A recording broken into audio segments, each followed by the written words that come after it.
Muito bem, voltamos com a Conexão Poder deste domingo, um Conexão Poder diferente, com muita filosofia. Temos aqui o professor de filosofia, o professor Haroldo Arruda, o professor Jorge Ouro, nosso convidado hoje nessa noite, também meu mestre, velho mestre Onofre Ribeiro. E o mais mestre do que velho, viu? Mais mestre do que velho. Mais mestre do que velho. E o companheiro velho de guerra aqui, Paulo Coelho. Meu também, né? Meu professor Jorge Ouro, a gente deixou no bloco anterior, antes do intervalo, essa questão do novo ciclo em que Mato Grosso e o Brasil estão no foco desse novo ciclo, que começou em 2005, exatamente no dia 28 de setembro. Mas esse ciclo dura 1000 anos, é isso? Sim. E aí, o que é que o Mato Grossense pode esperar num curto prazo? Porque as pessoas não estão... Tem a ver com... Querendo esperar 1000 anos também. Posso chamá-lo de Onofre, professor? Por favor, Onofre. Porque o Onofre está falando agora um pouquinho da questão do ciclo, né? Então, quando termina um ciclo, há um entrelaçamento entre o que termina e o que começa. Então, o que a gente vê hoje, uma sociedade aparentemente conturbada, é todas as dores acumuladas durante todo um ciclo evolucional. E quando eu digo um ciclo, então a gente pode considerar, assim, no mínimo 1 milhão de anos, saindo da questão do darwinismo. Mas até lá eu já virei fóssil. Não, para trás, não, que já passou. Não virou fóssil, esse que já passou. Então, esse ciclo termina agora, né? E aí acontece novo, só que o dealbar do novo ciclo, o núcleo do novo ciclo, o impulso civilizatório, os referenciais de ética, de estética, de lógica, então assim, o bem, o bom e o belo, aí sim, aí eles são emanados a partir do Brasil, porque até 1928, então se dizia que a luz vinha do Oriente. A partir de 1928, a luz vem do Ocidente. Então, é o Brasil seria esse farol, Mato Grosso e o Brasil seria a bateria do farol, vamos dizer assim? São 3 pontos no Brasil, né? O São Lourenço em Minas Gerais, Itaparica na Bahia e aqui na região do Mato Grosso. Forma um triângulo, né? Perfeitamente. Um representa o passado, um representa o presente e o Mato Grosso. Qual região específica aqui de Mato Grosso, o senhor quer dizer? A região de Chavantina, mas o Mato Grosso como um todo. E então aquela região do Araguaia, né, Onofre? Mas todo o centro do Brasil, pega né? Toda aquela... Pode dizer que pega o Mato Grosso como um todo. Então, porque assim, então um desses pontos no Brasil representa o passado da humanidade, um desses pontos no Brasil representa o presente da humanidade e a região do Mato Grosso é o futuro, mas um futuro onde você pode assim todo um ciclo que começa baseado no que acontece aqui. E quando aconteceu esse problema com a teosofia na América do Norte, então o trabalho é interrompido, e aí Blavatsky vai para a Índia, se interrompe, né, o comando da teosofia, os valores que estavam então fisicamente, os seres, as ordens que estavam fisicamente em determinado lugar nos Estados Unidos, eles são transladados, né, fisicamente, pessoas, seres, ordens, para o Mato Grosso. Quer dizer que se eu disser que Mato Grosso é o futuro do Brasil, eu não estou mentindo, não estou falando nada errado. Não, depende do aspecto, né? Depende do ponto de vista. Não, você pode colocar, é o futuro do Brasil e um ponto no final porque corresponde à verdade. Mas sobre que aspecto seria o futuro? Sobre todos os aspectos, né? O Brasil hoje ele é um país... econômico, cultural, tudo. Mato Grosso é o futuro do Brasil. O Brasil ele é o futuro humano, né? Perfeitamente. Sobretudo humano. Perfeitamente. O Brasil, ele é o futuro da humanidade em todos os aspectos, né? Você não está sendo otimista demais, não, professor? Não, realista. E eu não me considero nem pessimista, nem otimista, só realista. Mas nem utópico? Eu queria só... Não, utopia não existe. Utopia, ela seria baseada na falta de conhecimento, onde você pega uma realidade desconhecida e você mistifica essa realidade. Quando você daí deixa de mistificar, você desmistifica, desmitifica, conhece o que seria a história oculta, real do Brasil, que não começou com os portugueses, né? Então a gente considera aí algumas dezenas de milhares de anos, se não quiser voltar até Atlântida. Então você vê que a coisa toda ela foi engendrada para o que vem para frente. Lógico que se for pegar hoje a questão... Tem muita história oculta no Brasil aí, viu? Pois aqui no Mato Grosso também tem muita coisa oculta que precisa vir à tona. Não existe... com todo respeito à questão do ensino de história, né? Mas também aplica-se ao mundo como um todo, né? Então, você não tira assim, um conjunto de páginas que falem a realidade sobre a história, a pré-história, a proto-história do Brasil, da América, esse tipo de coisa. Como é que a eubiose explica a situação atual nossa aqui do Brasil e principalmente em Mato Grosso? Sim. Então, A gente vive um caos econômico, um Já que somos caos o social, futuro, somos o futuro. vivemos um caos ético, né, professor? Sem dúvida. não, Enfim, mas isso, eu não isso sei é- como Onde o Biose vai ser político, capaz de ele fazer fala isso. assim, eu sou não, mas honesto. não é- Porque não não é- tem Honesto virou uma não qualidade, não é uma obrigação hoje Mas para o é brasileiro. verdade. Não, mas é. Como é que aí o isso- Mas Biose é analisa o- já que isso? você está falando de doutor, alguém, é o você fim nota do aquela ciclo, pessoa né? ali, ela Ele é honesto. Não, é mas não como vai se com fosse obrigação um, de ser honesto. como se fosse né? um atributo, né? Ser Exato. honesto não é um atributo. Exatamente. Mas Mas é um o- político, por exemplo. Vive esse Só- caos, um só que caos daí, ético que o só que daí brasileiro assim, vive. então... Mas é o fim do ciclo, né? Isso é Perfeitamente, típico do fim do exatamente. ciclo. Pois é, né? Então, quando O você problema tem é uma... que 5 está durando demais. Não, mas é que quando... Tem uma coisa importante Não, quer aí. ver assim, o ó, anos passa deixa, rápido. deixa eu só concluir um pouquinho, só concluir aqui para a gente conseguir pegar um ponto de raciocínio. Então, quando você considera, por exemplo, assim, se você considera a questão do darwinismo, da ciência, que diz que o Homo sapiens apareceu há 50 mil anos, que o Egito tem há 3, 4 mil anos, não sei o que e tal, é porque as A história religiões... humana é muito curta, né? Não é. É que isso, Muito as recente. religiões que colocaram esses referenciais, né?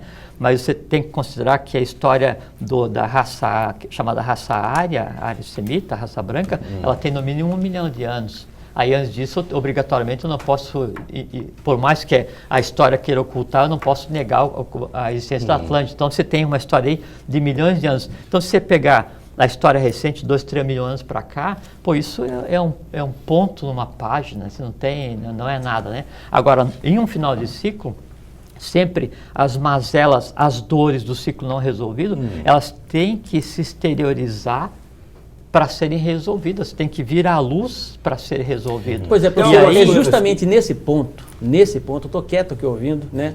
Nesse ponto que o senhor me provoca e eu sou obrigado a provocá-los. Não, Tanto o senhor a provocação é a base da conversa Claro, na ágora, tanto né? o A gente senhor, tem que- claro, tem da que praça, discutir. exatamente. Tanto o senhor quanto o Onofre também. Vocês acreditam piamente em ciclos, né? É ciclo para cá, ciclo para lá, né? A minha formação é pragmatista, eu trabalho com pragmatismo, né? Eu estou ligado mais nas consequências práticas daquilo que são elaborados sob o ponto de vista da realidade, a realidade enquanto conceito de escotos, né? Aquilo que aparece, né? Certo? E não aquilo que eu imagino, né? Me parece que esses ciclos que o senhor coloca nas suas afirmações são ciclos metafísicos. Não, são físicos. Então, como? Por assim, se você pegar, então vou fazer só uma abordagem. Se você considera que o Homo sapiens existiu há 50 mil anos e que daí, vamos pegar a cronologia fictícia do Egito, que a primeira dinastia começou há 3 mil anos, 3 mil anos de Cristo, mais 2 são 5, 5 de 50 são 10%. Se o Homo sapiens passou de macaco para consciente em 50 mil, em 10%, ele devia ter mudado, né? E o que mudou o homem de 5 mil anos para cá? Nada. Então, a cronologia do que se chama hoje história, ela não pode ser levada em consideração. Agora, os acontecimentos da história real da humanidade, e aí você pega assim, não precisamos ir muito longe, a gente pegar o conhecimento da Índia, a Aryavarta, né? O que se conhece hoje na Índia, o que existe tratado escrito na Índia hoje, né? Pouca coisa foi transposto para o Ocidente, porque o Ocidente faz questão de se sentir órfão, não é? Então, se você entende e conhece a real cronologia da história humana, aí você não precisa trabalhar nem com mística e nem com ficção. Você passa a trabalhar com a realidade. E a realidade voltando ao que eu falei agora um pouquinho, o conhecimento que era da humanidade, aos poucos é devolvido à humanidade. Então você consegue definir uma linha histórica de fatos, uma linha histórica de sucessões, de ordens, de seres, de pessoas que estiverem envolvidas sempre em fazer o bem, o bom e o belo. E você consegue compreender sem susto, né? Porque se a gente pegar assim, por exemplo, assim, vamos supor, eu quero aprender a jogar xadrez. Aí, a primeira coisa que eu vou fazer, eu pego o tabuleiro e eu encosto o nariz no tabuleiro para conseguir enxergar bem os detalhes do tabuleiro. Se eu encostar o nariz no tabuleiro, eu vou ver só branco e preto. Não vejo as pedras, penso que as pedras estão imóveis, não vejo os jogadores e não compreendo o porquê dos jogadores. Se eu for tentar analisar a situação do mundo hoje, não só do Brasil, não só do Mato Grosso, né? Encostando o nariz no tabuleiro, aí vai ser tudo mal com U, mal com L e feio. Daí não tem ética, nem estética, nem lógica, não tem, sabe assim, nada de bom na humanidade. Por quê? Porque eu estou focando nesse momento, nesse estado, nesses 10 anos, nesse ano, nesse agora. Não posso fazer assim. Mas como que eu vou acreditar num país, especialmente num estado no qual a gente vive, onde o pão, que é o bom, e o circo, que seria no caso o belo, estão tão presentes no dia a dia, no cotidiano das pessoas. Eu não falo do estado de Mato Grosso só, não. Hoje, como diria a música lá da Rita Lee... A Copa do Mundo foi um grande exemplo de pão e circo. Né? É o circo, no caso. Desde Roma, né? Exatamente. A Copa foi o circo. E as coisas não estão Aliás, bem. a palhaçada não acabou até hoje, amigo. Tá Não, cheio de obras mas quer ver inacabadas. uma Professor coisa? Jorge, as coisas não estão bem, filosoficamente, e na prática estão principalmente, bem. a gente vê que não estão bem. Assim, Eu quando não quero você ser fala... pessimista não, mas quando você deixando fala... a profundidade de alguma forma de lado, onde que existem alguns pensadores que dizem assim, o mundo muda quando você muda, não é? Mas a gente, eu digo o povo como um todo, aparentemente, a gente vê isso, está meio que manipulado, quer dizer, Sim. do ponto de vista político principalmente, que é onde a gente lida mais, todo mundo lida politicamente de uma forma ou de outra, a gente vê que entra ano, sai ano, entra gestor, sai gestor, o governador, o prefeito... circo é o mesmo. O prefeito convoca uma coletiva para anunciar que vai pagar o salário tal dia, obrigação dele, não é? Então, eu queria ser nesse aspecto do pão e do circo, esse BBB aí, o belo, o bom e o bem. É sim. Como Bom, que isso primeiro, é aplicado? essa questão que você coloca... Para não desmentir, né? Não, mas não é questão de desmentir. Um tanto inocente, falar, eu vou fazer o belo, o bom e o bem, num mundo cada vez mais competitivo, onde as pessoas se missão é engalfinham, muito grande. o mercado de trabalho André, é cada vez mais... mas Olha, olha só eu vou assim, fazer uma afirmativa aqui que o professor não vai concordar comigo. Eu digo que o senhor não concorde comigo. E as pessoas são Pode maldosas, ser, né? Bom, não foi bem uma pergunta, eu queria que só que depois você comentasse. sim, Só vou sim. complementar o pensamento dos dois, porque eu acho que é bem isso mesmo.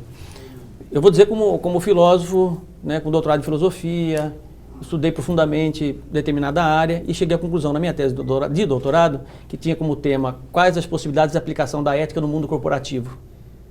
Né? Existe uma resposta para isso. Estudei fora do país para tentar uma resposta. Tem uma resposta? Num país tem uma resposta. Existe veja bem, porque você tem aquela questão, será que nós podemos acreditar numa ética absolutista, né, utilitarista, né? A deontologia nesse processo todo, né? Eu tive que, de certa forma, derrubar algumas teses para poder construir essa tese, né? E eu me apoiei justamente no falibilismo, que é uma tese que diz que todo ser humano é falível por natureza. Nós somos falíveis por natureza, Sim. entendeu? A ética, ela é falível. Todas as vezes que o amor está em jogo, as regras de ética vão por água abaixo. Bom. Hegel já dizia isso. E quando tem Tá dinheiro entendendo? em jogo, também as Não, regras isso vão pra por você água ver. abaixo. Isso é pra você ver. Principalmente. Mas- Entendeu? mas Então, aí- quanto é frustrante difícil. ouvir Então, isso, né? essa Frustrante, visão da frustrante, eubiose, frustrante. professor, né? Essa visão de o mundo é lindo, o mundo é felicidade, entendeu? Eu acho que o mundo é força bruta. Parece coisa de Entendeu? desenho animado. realmente né? isso Jogar por concordo. debaixo do tapete, né? Só uma questão da questão do falibilismo, Sim. né? Primeiro, a gente não pode generalizar de todo ser humano, né? A gente pode dizer assim, alguns seres humanos, né? Ou de maneira geral, mas aí, então, aplicar a visão do bem, do bom e do belo ao falibilismo. Por exemplo, eu tenho uma tendência a alguma coisa fora do bom, do bem e do belo. Por exemplo, vamos supor, né? Isso seria o que em Sanskrit chama de nidana, uma tendência negativa, que é inata, inerente a qualquer um de nós, a gente nasce para resolver. Em determinado momento eu dou abertura e isso que eu devia resolver enquanto é só uma tendência, né? Eu exteriorizo e eu cometo um erro. Eu falhei. A visão que se tem desse processo é o seguinte: ótimo, porque se eu não tivesse exteriorizado aquilo que em mim existia, e o em mim vale para a família, vale para a cidade, vale para o Estado, vale para a nação, vale para a própria humanidade, se aquilo não se exteriorizar, não pode ser resolvido. É melhor que Perfeito. venha à luz Perfeito. do que fique oculto, porque o pior inimigo é o inimigo que eu desconheço. Que não vê. Sim. Perfeitamente. Então, quando alguém erra, eu tenho que agradecer, sim. Ótimo que o erro tenha acontecido nele, porque eu consigo ver, não a pessoa errando, mas o erro nela acontecendo. Quando assim, eu erro, agora eu não posso o seguinte, eu não posso errar, né, e não aprender com o erro. Aí Aí é problema. estupidez. Esse é o desvelamento Agora, do Heidegger. Então, agora, tem uma questão que daí responde o que você levantaram, que assim, teve o início do que se considera como raça ário-semita, ou raça hindu. Então, existiu um império chamado Império de Han, né? onde existia um sistema político diferente do que se tem hoje, né? E onde originalmente existia o sistema de castas, não o sistema de castas degradado como hoje se conhece na Índia ainda, né? Apesar de ainda ter sido o berço disso daí. E lá é o seguinte, então você tinha o guerreiro, né? Você tinha o sacerdote, você tinha o trabalhador ou comerciante, tinha o comerciante e tinha o trabalhador, as quatro castas. Só que você pertencia a uma casta, não por questão política ou questão hereditária, mas sim, eu tenho habilidade para trabalhar nisso e aquilo me dá felicidade. Agora, então, eu sou guerreiro, eu não quero mais proteger a ética, proteger a nação, eu quero agora trabalhar como comerciante. Então, você vai se preparar, vai estudar e você vai ser comerciante. E aí, o comerciante é melhor que o guerreiro? Não, porque cada um faz o que gosta. O sacerdote é melhor que o trabalhador? Não, porque cada um faz o que gosta. Chegou a um ponto em que houve uma conspurcação do sistema de castas, né? E aí, o guerreiro que ele tinha por motivação a ética e a felicidade, o sacerdote que tinha por motivação a filosofia e a felicidade, o comerciante que tinha por motivação o comércio e a felicidade, e o comércio era o comércio do bem de consumo, a obra de arte, né? E o trabalhador que tinha por base o desenvolver o trabalho e ser feliz, passaram a ter por base o dinheiro. Aí então o guerreiro passou a guerrear por dinheiro e por poder. O sacerdote passou a exercer o sacerdócio por poder e por dinheiro. O trabalhador... O dinheiro virou vilão aí na história. O gênio do dinheiro, que deveria prover o bem, o bom e o belo, ele em si, enquanto ideia, é conspurcado, se transforma em instrumento de poder e hoje se mente, se rouba, se mata, se invade, se inventa, se mistifica, tudo para obter o quê? Poder e dinheiro. Primeiro o dinheiro, e quando você tem todo o dinheiro que você precisa, daí você vai para o poder, assim, você tem o grande empresário. E ele fez o que fez, não sei o que e tal, não interessa como, não tem mais onde arrumar dinheiro, porque ele não consegue consumir aquilo em uma vida, está acima do essencial. A família dele não consegue consumir aquilo numa vida, os descendentes não conseguem consumir aquilo numa vida, mas ele precisa mostrar que ele tem dinheiro, porque ele tem um carro que só fabrica o dele, custa 100 milhões de reais, mas quando entra no shopping ele não pode mostrar que tem o carro. Então ele tem que ter poder, né? E aí qual é que é a maior fonte de poder hoje no país, no mundo? A política. O exercício do poder. E esse ciclo novo, Aí, como é que vai lidar com a política? Parece uma pessoa um pouco inocente. Não é inocente, é bem isso mesmo. É bem lá é o supra-sumo, na verdade. A realidade é essa que o senhor falou. Pois é, mas só que assim, enquanto tem um grupo que daí então está se matando para tentar dominar, né, para exercer o poder, né, e obter mais dinheiro a qualquer custo, esquecendo a ética, esquecendo o bem, o bom e o belo, paralelo a isso, vocês estão preocupados com isso, você está preparando os acadêmicos para isso, nós estamos aqui tentando todos de uma forma ou de outra. Eu preciso fazer mais um intervalo. Sempre, né, nesse processo vai ter duas balanças. A vida é um jogo, né? Eu preciso fazer mais uma intervalo, professor. O senhor que fala no belo, no bom e no bem. E no bem. Nós estamos vivendo aí época de Natal, né? Pleno Natal, aí foi semana passada, e agora vem Ano Novo, enfim. E como é que a gente vai incutir isso na cabeça das pessoas, fazer o belo, o bom e o bem, numa sociedade onde o que mais tem é o mal, ambição, é o ruim e o feio, o antagônico a tudo que o senhor falou. Daqui a pouquinho o senhor fala sobre isso. Você em casa não saia daí. Já voltamos, um minuto só, até já.